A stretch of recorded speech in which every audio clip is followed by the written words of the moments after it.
It's time once again to slip into your camo, grab your bow, and join us out in the field for another episode of the Up North Journal, presented by PSE Archery.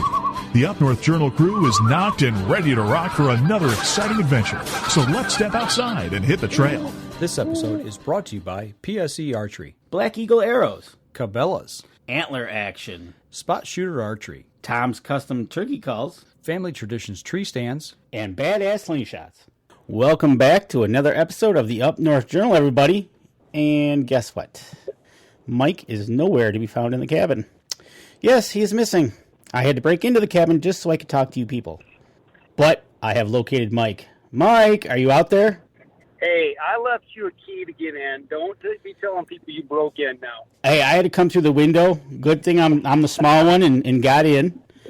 Mike, you're not in the cabin, buddy. No, man, this is different, man. We've never done a podcast like this. No, it's kind of reversed. Yeah, you're in the cabin, and I'm on the road. Yes, you are. You were up north this weekend. I'm still up north, man. I'm trying to get back home. Yeah, you are. You know what? It might be a good thing that you left as late as you did because you might miss the traffic. You know, that's a good idea. I might have, but I tell you what, man, my butt is dragging right now. But, man, you want to talk about first weekend in fall in Michigan being beautiful? Oh, my gosh. It's awesome up here right now. It's nice and cool. It was a cool day down here. It was in the 70s, so it was probably same as up there. Yeah, this morning, I got up, made a pot of coffee, got up about 7:30 and looked out, and steam's coming off the lake, sun's rising, and I stepped outside. It was pretty chilly, but, man, was it beautiful. Well, that is awesome, and I got about the same time, maybe a little bit later, and got, just like you did, made some coffee and sat down, and I looked outside, and sun was shining bright, and it was just one of those things that it was wow, and it's... I think so. I really do. On the way up yesterday, I came up Saturday morning. I was up early. I was up before daylight, and I was rolling through these small towns, and you can tell fall is here just by the activity in the town. People are hustling, bustling. Looks like they're getting some last-minute yard work done, getting things ready, for the upcoming hunting season. I drove past this little, I can't remember if it was a barber shop or a hardware store, probably one in the same place, but there was a guy sitting outside, and he had his hunter's orange on, and I'm like, really? Yeah, right on, man. It's up to you. It is here. Oh, that's awesome. And I got out to do a little squirrel hunting this morning, which was nice to get out with the ladies of the house and do some squirrel hunting. So we're definitely, it was out and about. The bugs weren't as bad, which was nice. And yeah, it's definitely nice. The bugs aren't out there. But you're traveling down the road here, and you're probably hitting a few bugs on that windshield of yours. Actually, it's not too bad. The bugs were out a little bit this afternoon when I was working, building the deer blind, but now this evening, everything, it's cooling off again. Sun's setting right now. It's beautiful running down M33 here, waiting to get back to 75 and jump on the freeway and head home. Yeah, you're going to get back down here, and you're seeing that sunset. We only got a few more sunsets here before here in Michigan, the October 1st bow opening. No kidding. That's this next Saturday. Are you going to be able to get out? I'm hoping to. I'm hoping to get out there and see what's going on, and if I don't, I'm definitely heading out end of October for the cabin. Made the dates, all set, ready to go. So if I don't get out around here, then we're going to definitely head for the North Country. What date are you heading up to your place? Third week, October 22nd, the last full week of October. Well, we're going to have to figure out something for a podcast because that's the same weekend I'm taking off, and I'll be going until the following weekend. So, see, we're going to have to come up with something for 2 weeks, 2 podcasts, I think. We're going to both be absent for a podcast or something, But you know what? I looked at the calendar when I was thinking about that, and the weekend before the 22nd is a full moon. Uh-huh. So okay, gotcha. I said, you know what? I was going to go up that weekend. But I said, I'm going to play it 1 week later so I get more of a dark moon. Yeah, right on. Because I know... Yeah, sometimes that full moon plays havoc, Deer go nocturnal, they'll feed in fields and stuff if they got moonlight, if it's clear out. So I know a lot of guys hunt by that full moon, but, it can work against you in a lot of ways, too. I know. It can, especially when there's snow on the ground. You know, I mean, yeah, definitely. you can walk out there when there's snow on the ground and a full moon, almost without a flashlight. Yeah, right on. You know, and if you can see that good, just think how the deer can see that much better. Exactly. But you know what? And we've had that happen for gun season as well. And we noticed that daylight activity shuts right down. They don't move as much, and so I looked at the calendar. I said, all right, I'm going to go a week later than that. So it looks like we're going to both be chasing the wily deer here that same week. You're going up for a full week? Yes, I am. So that's going to be kind of fun. I'm kind of excited. Haven't been up there in a while. You've been up there, so you've been seeing deer, I hope. You know, I was when I was coming up yesterday morning. As I got further north, I was seeing deer feeding inside the road. When I got to camp, our fields are all green. Deer were in them feeding. So yeah, I've been seeing deer, but you know, I haven't checked my trail cams. We did pull some cards, but I haven't had a chance to look at them yet. And I didn't pull all of them. Simply just ran out of time. So I might slide up for one day when I get a weekend here between here and the middle of October. I'd like to come up maybe that next weekend after the opener. I think I've got one day, like maybe a Sunday, I might be able to slide up to the full cameras. Oh, there you go. You know, that'd be that'd be getting nice. I know right now out in the bush, I know from squirrel hunting today that there's a lot of leaves still on the trees down here. What about up there? Yeah, the leaves are all on the trees up here. The trees are starting to turn. They're definitely starting to turn. I'm seeing reds and yellows up here. Not a lot, but more so than what we've got downstate. And you mentioned squirrels, man. I have seen more squirrels yesterday today than I've seen all year. It's crazy. Like you said earlier, it's like somebody turned the switch. Yep. And I think these animals know that the fall's here, and it's time to start putting nuts away, because I have seen a lot of activity with squirrels. I bet you 50 to 100 here in 2 days. Well, it's just been insane. They also know when you're hunting for them, because we didn't see many today. We saw a couple, but I saw a couple of red squirrels, but you know, it was like they were on the move and couldn't get a shot, and then they must have headed to my backyard or headed up north, I guess. Well, I've seen them just driving down the road. It seems like I'm seeing one every 4 or 5 miles. You see it on the side of the road, or you see it in somebody's yard, or, you know, these little towns I'm going through. And normally during the summer, you just don't see a lot of activity like that. No, you don't. And it's that time of year when the mama does are starting to kick the little ones, weaning them off, and time's going to be changing here for them, with the rut coming, and it's that time of year that the days are getting shorter. They know. Yep, it's definitely switching over. Hey, I tell you what, I'm fixing to pop on the freeway here, Dan. Why don't we take a break real quick? Take our first break. Give me a chance. I got to switch. I know I'm going to be switching cell towers here real quick, so why don't you throw it to a break? Let's do that. Let's step outside, and we'll be right back. I shoot PSE because I like one pin to 40 yards. I shoot PSE for the perfect combination of feel and performance. I shoot PSE because you can shoot lighter poundage and increase arrow speed. I shoot PSE for the fastest bows on the planet. I shoot PSE because my livelihood depends on my bow. I shoot PSE because better engineering makes a better bow. I shoot PSE. I shoot PSE. I shoot PSE. I shoot PSE. Experience PSE. Experience performance. We know the future of hunting depends on our nation's youth. But did you know that in many states, it's illegal for you to take your son or daughter hunting until the age of 12 or even older? As a result, we have fewer young hunters, and the Families Afield program is designed to eliminate those barriers. Hunting is safe, and the safest hunters afield are young people with adult mentors. Visit our website at familiesafield.org to find out how you can bring more families afield.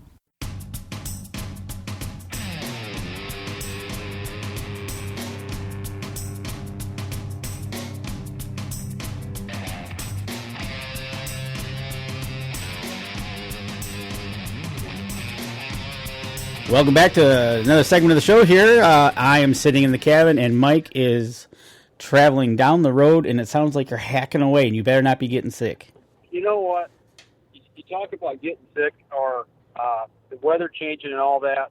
Last night, when I got done working on the deer blind, I came in, and our camp manager was getting ready to cook dinner for us. And I was sweating and working. My clothes were wringing wet, and the temperature started dropping.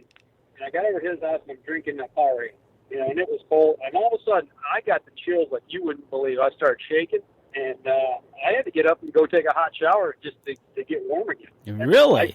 Yeah, it was crazy. I don't know if it was just a combination of everything, but I got goosebumps and the chills, and actually started, shivering. It was insane. I almost want to say that your body was, because look at what the last couple of months have been like here in Michigan. Hot, humid, and our bodies really haven't switched over to this new temperature yet. So you might have shocked it a little bit. There was a shock to the system, and I don't know if it was a combination of being tired and working and everything, but yeah, it definitely it opened my eyes. That's for sure.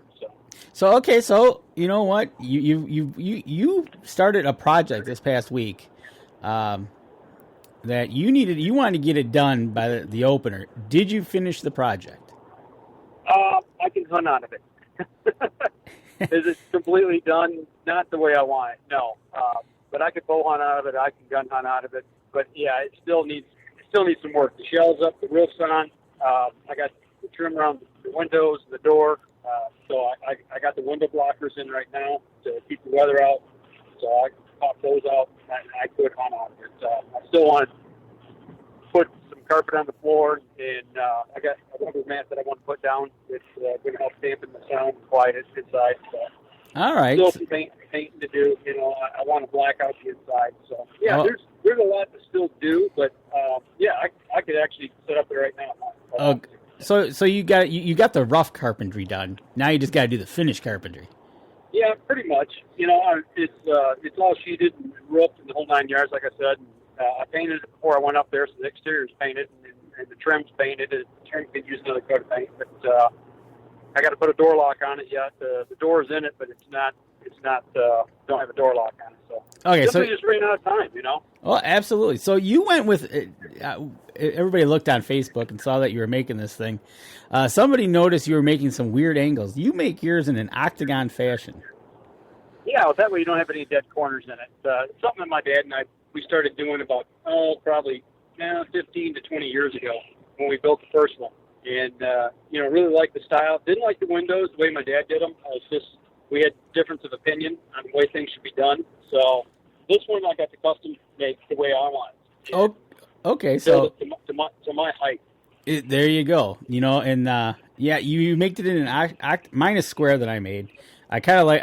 I want to do an octagon one next year probably. So I'll probably need your help doing that. And somebody else asked to get the plans put out there. So we might have to draw some up. From mid-Michigan. Yeah, one of the guys that we see at the shows quite often. He asked me about it. He says, "You got plans for that?" And I go, "Yeah, they're in my head." I know. I saw that. I'm going, well, that was a loaded question because we're going to try to get those plans out of his head. That ought to be entertaining. But you know what? And that's a cool thing. But the only thing, okay, so if you look at the picture, you took a picture of it when you had it up on the stand there. And the main window that I see is a bow window. And the panels to the right and to the left of that one are gun windows? Correct. And then if we go around one more, are those bow windows? Yeah, the next ones on each past the gun windows are bow windows as well. And I could have put it together in any configuration that I wanted. But as I stood on the platform after I had the floor built, I really looked at my shooting lanes and what I really wanted to do and what opportunities I was going to have, the most success with was for bow hunting. And that's where I placed them. So is that blind that you set it up, are you going to be able, is that a hunt 360 out of that type of blind, or you got only so many windows are going to be able to shoot out of?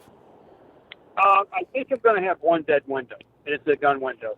As you're looking at the picture, it's the one to the left. There's just simply too many trees in the way, and I don't want to cut it because you can't tell by the picture, but that area is so secluded, and it's just what I call it the honey hole. It's probably 50 yards wide and 50 yards long. And actually, I want to put a food plot in there next year. And it's full of white pine around the area. And I put this thing right in the middle of some white pine. And the guy that was helping me up there, he didn't know exactly the location of it. And when he walked back there, he's like, well, where's the stand at? And I said, look to your left. And he was standing maybe 10, 15 yards away from it, and he couldn't see the stand. Really? Yeah. I mean, it's that secluded. Once he looked at his left, he could see the stand. But I mean, he was that close and did not know it was there. It's a great ambush point. So how big? So we'll name this the honey hole, obviously. How big would the food plot be then? Oh, we talked about it while I was working on it. We're thinking about maybe doing an L shape and be probably 20 yards wide by 50 yards on one L, and then the same on the other one. And you would have complete access to the whole L? Pardon? And you would have complete access to shoot at the whole L of the food plot? Oh, absolutely, yep. And that's without taking too many trees out, just taking a couple, 2 or 3 out. And that's the whole point of making an L shape instead of making it square. Because I don't want to open it up. It's a great corridor for deer. And if I can just provide just a little bit of food there to slow them down, get them to come in more regular, I think it's going to be a great spot. Well, it sounds like you got something brewing because, now that you mention it, if you just put a simple L in there, it won't disrupt the landscaping too much. So they're going to feel more, relaxed in there. Maybe stay a little bit longer. Maybe stage in there before they go somewhere else. Might give you that shot. Yeah. Well, the thing that we're talking about is we may actually have to put a solar-powered electric fence up around it just to give whatever we plant a chance to grow. If we get deer in on something that small, they'll mow it right down. So, oh yeah, it won't eat. They won't. We talked about just putting that fence up around it and giving it, until maybe a week before I come in there to hunt. Get them on it, let them get in there, and then put the whammy on them. Right, exactly. And if you're gonna, depending on what you plant, like you've already come with what you've planted already. But yeah, definitely getting that electric solar power fence in there to get them out of there, because once they figure it out that it's good, they're going to be in there and mow away. Yeah, it'd be like a little lawnmower's in there, just mowing it right down to nothing. Oh, I know. And you know what? You think about it, you see some of these trees just in our area around here. You can definitely tell how far the deer will reach up once they find something that they're going to eat. Right on. So a food plot would be nothing for them. And like you said, you're in a little honey hole there.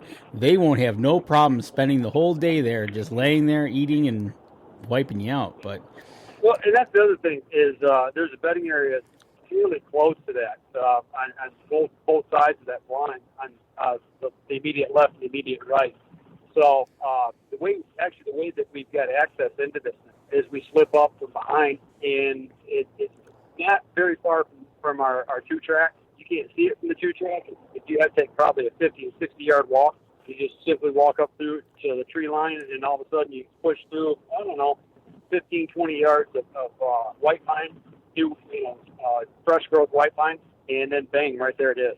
Is this one that you're going to be able to bike into? Oh yeah, I should be able to bike into it without any problem. Leave my bike actually out by the road, and then make that walk, 50 yards in. And, okay. Walk right to the bottom of the steps, right up the stairs, into the door, sit down, and get to hunting without disturbing the food plot, without disturbing any of the bedding areas, and also a predominant wind. The only thing that would be bad would be a south wind on this blind, and typically those are pretty much done by hunting season or late hunting season. So yeah, we usually don't get a south wind in October, November anymore. Yeah, I mean, occasionally you'll get them, but I've got to understand locations to use, And actually, I've got a tree stand right next to this blind. My thought process there was, just in case I didn't get this thing done, I could still bow hunt this area. Oh, okay. But also, there's times I like just to be sitting out, in the open and enjoying nature and enjoying the weather and all that.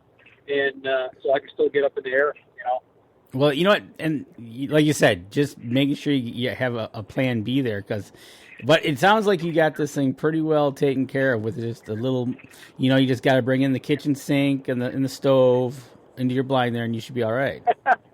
Hey, we're already planning on it for foaming. We're going to have a urinal put in this thing, something with a funnel that's going to go down a hose down to the ground, and in the ground I'm going to have a 5-gallon bucket with charcoal and B-rock, and then have holes drilled in the bottom of it, bury that in the ground, and then cover it up with sand. So that way it'll filter it and we'll get it through the ground, and there's no smell. So, your own septic system. It's Exactly. You drink a little too much coffee in the morning or a little too much water or Powerade, what have you, then, you can take care of business and not worry about taking up your hunting. Exactly. That's one of the things of being able to sit all day is one, being comfortable, warm and everything, but other one is your potty breaks. Absolutely. Yeah. There's, a lot of times that gets in the way. So, and that can ruin a hunt. Some guys get out there and they don't worry about that. And, generally speaking, I don't worry about it too much, but if I can control it, I'm going to control it. Why not? That's right. And it only helps you in your hunting and in getting after the more mature deers that might get a little skittish.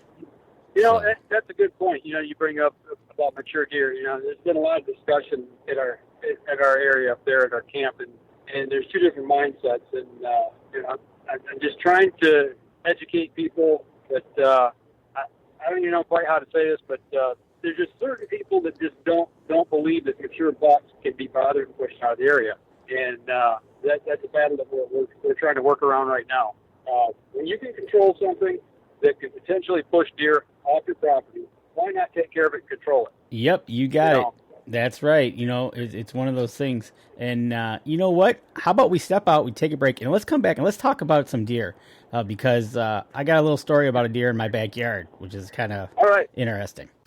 So what do you do when you've completely redefined the way bows are engineered? When you've reached the pinnacle and the band starts playing your victory song, you start a revolution out of thin air. Introducing the all-new PSE Carbon Air, engineered with true carbon technology to be the lightest high-performance bow in the world. Experience PSE. Experience performance. We know the future of hunting depends on our nation's youth. But did you know that in many states, it's illegal for you to take your son or daughter hunting until the age of 12 or even older? As a result, we have fewer young hunters, and the Families Afield program is designed to eliminate those barriers. Hunting is safe, and the safest hunters afield are young people with adult mentors. Visit our website at familiesafield.org to find out how you can bring more families afield.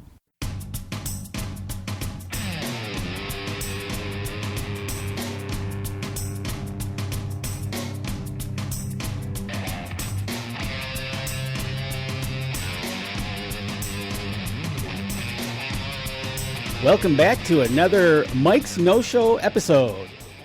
That's right, folks. I'm here. I'm still here. Yeah, okay. But you're not in the cabin like I am, and I had to break into the cabin to get here just so I could fire this all up so we could get these people a show. I'm dedicated. Hey, I'm on the way home, buddy. I'm getting closer every second. Yeah, I know. But you know what? what? We drag this show out long enough. I'll be home before we get done. Well, we'll see. But you know what? When we went to last break, we were talking about deer. And every year, it seems like when I moved to my house, I always seem to have like one deer every year that is just odd. Okay? So you were talking about mature deer. Well, this is a young guy, a yearling fawn buck, and it's kind of weird. They really got a really black tail. Kind of interesting. So you kind of see them and you kind of know who they are. But he likes to come and talk to me and walk up to me and wants to say hi all the time, which is hilarious.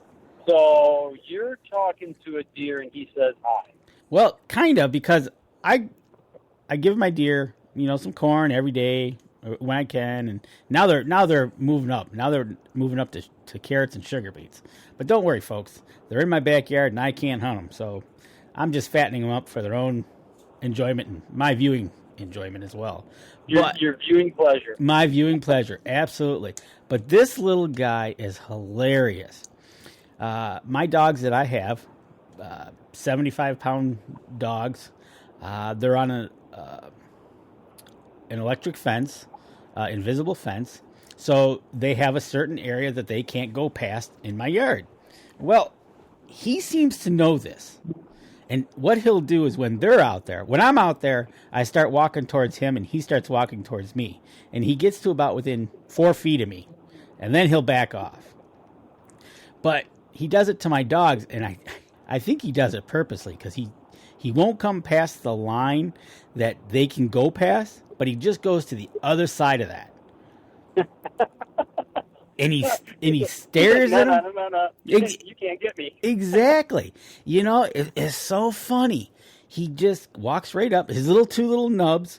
He'll walk right up and he'll just stare at usually it's Blake, who's my English setter dog, and he just sits there and they stare at each other until Blake finally blinks and starts barking at him. But it's hilarious. And then when I come walking out with the pail, I'll see them and he comes walking right in after me, and he'll get to, like I said, within about 4 or 5 feet, and he's like, "Would you put the corn down already?" So it's just how this animal is just adaptive. And it could be because of a lot of other people in the area that he is used to people, but still, I don't want to get to a point where I'm too close, because if ever, one thing they know how to do is they know how to use their hoofs. You bring up a good point. Did you happen to see the video last week on Facebook of a guy that got attacked by a deer? No, I did not. I can't remember what state it was in. It was wherever bow hunting was allowed this last week. And he shot a young buck, and he went to his truck, and I don't know the whole story about how much time had went by, but I think he went back to put his bow down and get his tools to come out and field dress the deer. And he come back to the deer, and as he walks up to the deer to start field dressing it, a doe, like a matriarch doe, come up and just start beating the living daylights out of him. Really? He cut his shirt, slashed his back up pretty good, had a big knot on the back of his head, and a cut on his head. So yeah, you talk about hooves. They can definitely do some damage. Wow, definitely. And unless you've been under a rock, you've all seen the video where the guy puts the scent buck lure on himself, and you know what happens to that one. Right. So yeah, they're an animal that, although can be tamed in a way, they got that wild side to them, and it's just something. And then that goes back to what you guys were talking about at your camp there. The mature ones, like in my backyard, I have not seen I think I've seen a spike, but I have not seen a bigger than that buck. Now, I've taken my dogs for a walk now, and a couple of buck rubs have appeared in the area. And I think I know which buck this is. But like you said, if you're gonna, and I'm not hunting my area, but you're hunting your area there, when you start doing stuff, deer will move. Oh yeah, yep, and it doesn't take much. It could be a trail camera with a flash. It could be a trail camera with a noise. If you've got it on a game trail, on a main corridor that a buck uses, and he notices that, there's a good chance you might get a picture or two of them, and that might be the last picture you get of them, because they're definitely tuned into that kind of thing. Exactly. And, they'll just check out. And like last year when I was hunting, I wanted to go out opening day. I went over to the park, and when you go in, you think you're alone, and when you come out and there's 5 other cars parked in your area, the only thing I can think of is we pushed every deer out of the park. Sure. Yeah. Yeah, human activity definitely moves deer, and that's part of the things that we've been discussing is the amount of travel on our property. And there's some that think that vehicle traffic noise, vehicle smell, gasoline, exhaust doesn't bother mature bucks. But I tell you what, everybody that I've talked to that's hunted for any length of time, anybody that hunts mature bucks just sits and laughs to the fact that people just don't really understand. It's like, well, and you wonder why you haven't shot, any mature bucks. Well, that's why. Well, that's the thing. And you know what? When you're dealing with mature bucks, they're going to learn, and they're not mature for a reason. Exactly.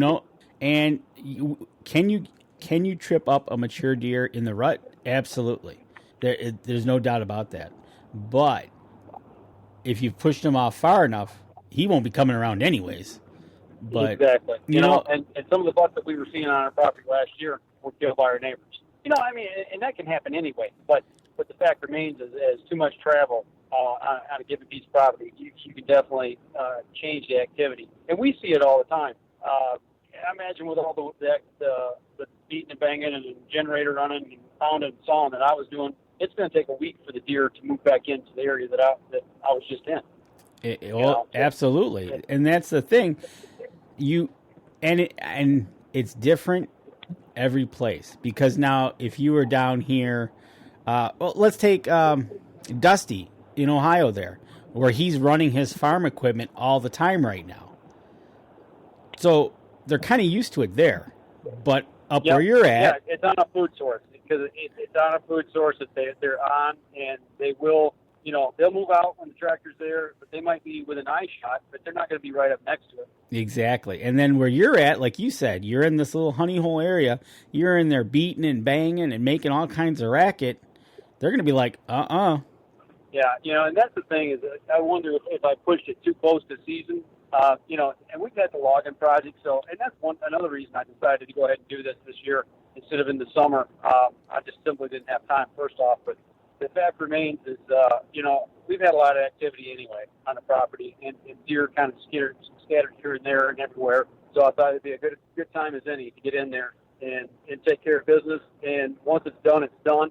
And if I wind up shooting does this year for doe management purposes and filling the freezer with does, I'm good with that. That doesn't bother me, but if I do get a crack at a nice buck, then, I'll take advantage of it. But you just got to play the card you're dealt. Exactly. And that goes for, and every situation is different.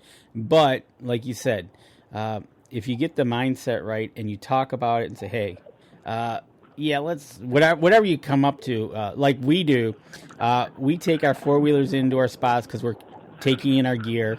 We put it all down. We get out. And that's pretty much the last time we'll take a four-wheeler back to our spots unless we're going to go pick up a deer. But, we do it once. We get them out. And we have been on the four-wheelers going in, and the deer are coming in. So, okay. It's like, I think that's more of a curiosity thing. So, we don't use our four-wheelers continuously all day long back and forth to our blinds. We park them by the roads and we walk in, kind of like what you were talking about with your bike, parking it out by the road and walking in. Right.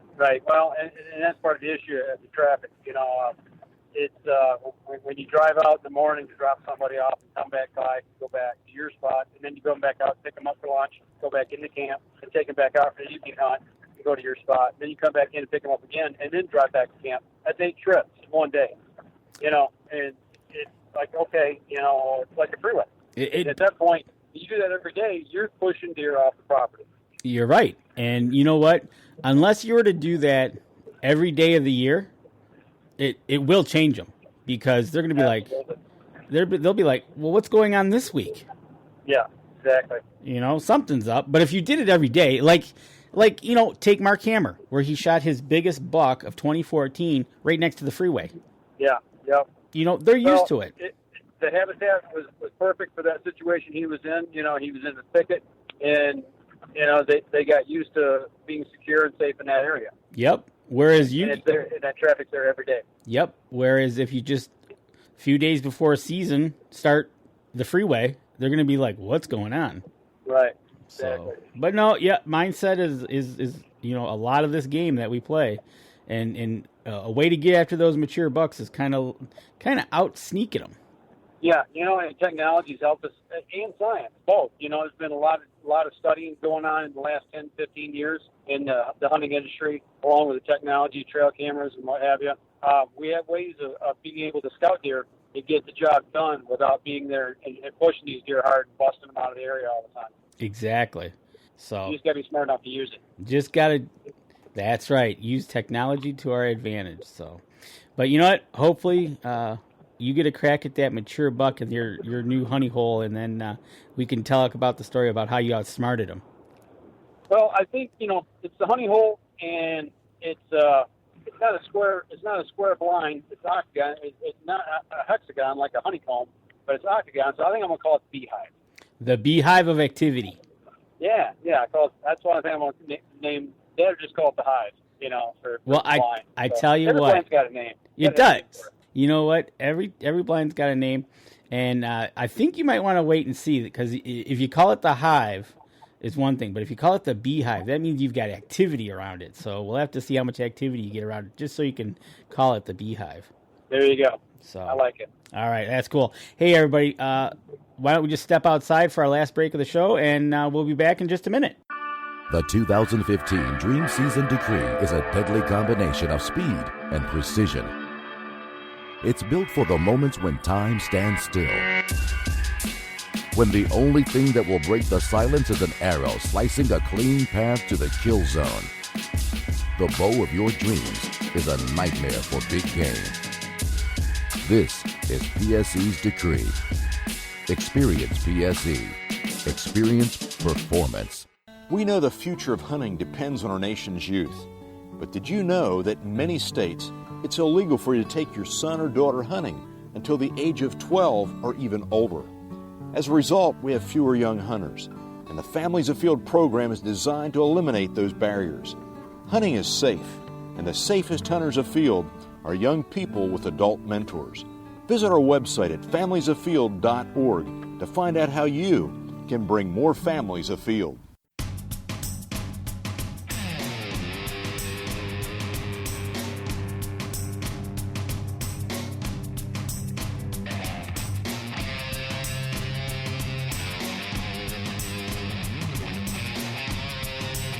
Welcome back, everybody, to the Mike Snow Show broadcast here. Yes, I'm sitting alone in the cabin. Mike is traveling down the road from camp. I'm sitting in traffic, man. That's a stinking bumper right now. You found the traffic. Hey, you told me the traffic wouldn't be bad. Well, this time of night. You know what? You lied. Hey, let's blame the traffic guy. That's it. But you know what? It's funny you're saying that you're in traffic. You took a picture of your of the Jeep with the trailer, and you were loaded like Sanford and Son heading north. How was that trip? Oh man, you ever hear loading the back wheel too heavy? You're low riding that back. My Jeep was like a pack mule. I had the shingles in the Jeep, for that blind and actually for another blind that needed roofing that didn't get roofed this weekend. I had to pry my fingernails out of the steering wheel when I got to camp. Dude, it was white knuckle the whole way, 55 miles an hour on cruise control, and I made it okay. But I made quite a few stops along the way, checking my tires, checking the hubs, making sure that everything was okay. But I just did not want to run into any trouble. But it was one of the deals where I had to get everything that I had in the truck or the Jeep and on the trailer. I had to get it there to be able to work, and I shoehorned it in, used a little bit of bacon grease to slide in, make things slide together nice when there was no room, and shoehorn it when it needed to be. But I made it. Okay, so do you think you were overweight on your trailer? I wasn't overweight on the trailer. The trailer wasn't bad. Where I was overweight was in the Jeep. The Jeep, the fender wells, I never rubbed the tires on the fenders. But, man, it was so close, I could get about one finger between the tire and the fender well, and that really had me worried. You were bottoming out your leaf springs. Yeah, but it never rubbed. I think I just kind of went where it was stiffened up enough, and when I hit a little bump here or there, I had the window down, I was listening, I was looking, making sure there's no smoke coming off of it. So, I tell you what. Like the NASCAR drivers, and they bend the fender in, and they get the tire up. So, yeah. But I actually got one guy honking at me driving north. He had a load on his trailer. He had a huge pickup truck, and he had a deer blind on it that he was building. You could tell he had it all the panels built, too. So as he went by me, he gave me a toot on the horn, So. It must have been the weekend to take your blind up north. Yeah, it's the weekend before, first week of fall, and everybody's running north, getting their stuff ready to go for hunting season. So, I tell you what, that's an important thing because 1 year, way back now, when I took a blind up, I had an old snowmobile trailer, and I loaded it up, and it ended up, I switched with my cousin to take his trailer because I had the bigger truck to take the bigger trailer, and then he took the smaller snowmobile trailer. But what I did is I put my blind on it, and that kind of weighed it down. And so it kind of took and just kind of compressed him, like you said. Well, right. I gave him a double flat. So, oh, no. Yeah, he was headed up. He was behind me, and I had already left a day ahead of him, and I was already up there, and then he finally made it, and he's like, yeah, well, guess what happened? And he, the snowmobile trailer kind of settled, and it might have been old leaf springs and everything. It was an old trailer, and it just settled, and the weight just took it right down, and he had a double blowout. It didn't happen at the same time. One went, and then a little further, another went. So he ended up buying 2 new tires and from Myers, and Well, that actually happened to me last week. I blew a tire on this trailer before when I was going to get material. Oh, that's right. Monday morning, I was going to get material before I even got to the lumber yard. One of the tires blew on this trailer. So I do have 1 new tire, which really, that kind of worried me. I'm like, okay, was it a bad tire? Was it, did it just have a flat? Or, was it old and cracked? So I was worried about the other one. And I stopped probably 4 or 5 times on the way north. I only had 150 miles to go, but I stopped about every 30, 40 miles and was checking the hubs and checking the tires just to make sure that they weren't overheating or anything. But, yeah, the trailer made it just fine. I kind of, wasn't too worried about that after I got going. It's more about the Jeep bottoming out. So, well, luckily we got there. Luckily, you didn't have any major bumps where you did bottom out that, or else it wouldn't make for an enjoyable ride. That's for sure. Right. No, totally. And that's one of the things, because you travel up north and I travel up north. It's one thing. And I remember years ago when there used to be like just a certain few spots that you knew were going to be open in case you were traveling at night. Right. It's a lot different now than it is back then, because I can name all of like the 5 spots where, okay, there's going to be a gas station open when we get to this spot. Right. Not like it is today, and plus cell phones. Well, yeah, that makes a big difference. You can call for help. And actually, I was calling our camp manager. I'd stop and I'd text him, hey, I'm here, and hey, I'm here. So that way he knew I was making progress, that I wasn't in trouble. So. Oh, that's good. And that's good to know, because once again, letting somebody know where you're traveling, just in case, in this case, you didn't make it up there by a certain time, he kind of knew what mile marker to come look for you. Right on. Yep, exactly. And that just goes through safety. Speaking of that, going back to your blind real quick, you're going to have steps up there? Is that how you're going to be able to get up there, is steps? Yeah. Actually, when the Amish came and put the platform up for me about a month ago, they built a set of real nice stairs going up to the blind with a handrail on it. So. Oh. Yeah. All right. Go. Okay. I was like, I just thought about that when you were talking about safety. I'm like, well, how did? To tell you the truth, I'm trying to remember the picture, and I don't remember seeing the steps. And I'm like, wait a second. Yeah, the steps are on the back side of the picture, where the picture is. Oh, okay. Yep. That's why I couldn't see. And you get a handrail, too. Yep. Man. Yep. They asked me about a handrail. I'm like, yeah, in the winter, you never can tell. You get icy steps. It's nice to have something to hang on to when you're walking up them. Absolutely. So, all right. You've made it up north. You're heading back with the trailer. You're stuck in traffic. I might as well ask you a few questions that we typically normally ask people that are on the road. Or are we calling in for Skype? We might as well ask you, since you're not here. Ask away. All right. So, you're stuck in traffic, traveling down the highway. What are you listening to? I'm listening to Dan ask me questions right now. But I've got the Tiger game on this time of year, listen to the Detroit Tiger baseball game. If they're playing, if not, I usually get it on country music. Everybody knows country, so that's where my heart's at. I imagine Saturday morning when you left, fully loaded, you were low riding up, you probably had the theme from Sanford and Son playing in the background as you were heading north. No, that morning when I was going up, man, I was saying a lot of prayers, and I had it on the gospel station saying, Lord, get me there. I needed all the help I could get, man. Oh, I tell you what. But yeah, it's the same, country music on the way up. If you can catch a Tiger ball game, that's always great to listen to, especially this time of year with October fall ball coming. If you can catch a football game as well, if you're traveling up on a Saturday or a Sunday. I don't know why you want to listen to the Lions, but you can catch them. No, if it's football, man, it's Alabama. Roll Tide. Yeah, well, we won't even go there. They played a beast of a team this week. Well, hey, you got to give them smaller teams some love every now and then. Let them know where they belong. So, they beat up on one. All right. Actually, that was Nick Saban's alma mater. So, you give him a little love. That was nice of him. So, you're traveling up north. You're heading north. You're traveling. You listen to your tunes or a ball game. What are you snacking on? Well, that day I was snacking on a little McDonald's coffee, keeping my eyes open. Normally, though, I've got Twizzler licorice in here. Actually, I do. I got some right now, but my hands are kind of busy talking on the phone and driving. So there you go. I haven't broken into that yet. So, but you will be proud of me. When I left camp, I went and put some ice in the cooler, And I looked in the freezer, and I'm like, whoa, there's 2 different boxes, 2 different flavors of ice cream bars in here. So, yeah, I raided the ice box and grabbed 4 ice cream bars. I had 3 fudgesicles, and I had 1 toffee bar. Oh. Man, I tell you what, it was good after working all day. Oh, yeah.